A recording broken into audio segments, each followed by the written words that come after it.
Ramel Pigeon's Loft. আসসালামু আলাইকুম। তো আজকের ভিডিওতে আমরা জানবো কবুতরের চোখ ফুলে যাওয়া, চোখ দিয়ে পানি পড়া, এই রোগের কারণ এবং কি এই রোগে কি চিকিৎসা দিলে দ্রুত সুস্থতা ফিরিয়ে আনা সম্ভব। তো এই বিষয়ে আলোচনা করব। তো আমরা প্রথমে জেনে নেই এই রোগের কারণ, মানে কি কি কারণে এই রোগ হয়ে থাকে। তো প্রধানত দুইটি কারণে এই রোগ হয়ে থাকে। তো নাম্বার 1, কবুতরের বাসস্থানে যখন ময়লাগুলো দীর্ঘদিন জমে থাকে এবং কি যখন সেখানে পাখা চাপড়ায়, তো পাখা চাপড়ানোর ফলে যখন ময়লাগুলো চোখে যেতে থাকে, তো চোখে যাওয়ার ফলে এ রোগে আক্রান্ত হওয়ার সম্ভাবনা থাকে। আর দ্বিতীয় কারণ হলো, সেটি হলো ঠান্ডাজনিত কারণ। কবুতরের বিভিন্ন সময় গরম অথবা বিভিন্ন কারণে ঠান্ডা লেগে থাকে। তো ঠান্ডা লাগাটা যখন ডিপ পর্যায়ে চলে যায় তখন দেখা যায় যে চোখ ফুলে যায় এবং চোখ দিয়ে পানি আসে। তো এবার জেনে নেই কিভাবে চিকিৎসা দিবেন।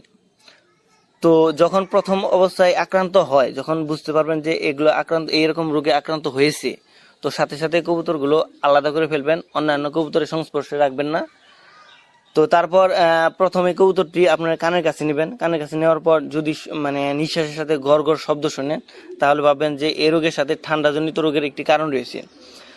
তো ঠান্ডাজনিত যদি কারণ হয়ে থাকে তাহলে নাপা ট্যাবলেটগুলো রয়েছে, তো ট্যাবলেটগুলো গুঁড়ো করে একটা ট্যাবলেটে যদি আপনার কবুতরের সংখ্যা বেশি হয়ে থাকে, 8-10টা হয়ে থাকে, তাহলে একটা ট্যাবলেট অর্ধেক করবেন, অথবা আর যদি খালি 2-3টা থাকে তাহলে একটা ট্যাবলেট 4/1 ভাগ পরিমিত, মানে 250 মিলি পানির সাথে মিশিয়ে আপনার খাওয়াবেন সকাল এবং বিকালে।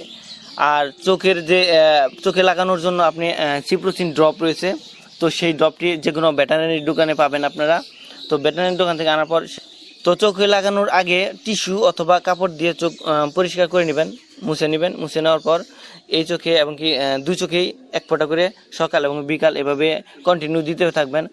4-5 দিন দেওয়ার পর দেখবেন যে কবুতর ইনশাল্লাহ অনেকটা সুস্থতায় ফিরে আসবে।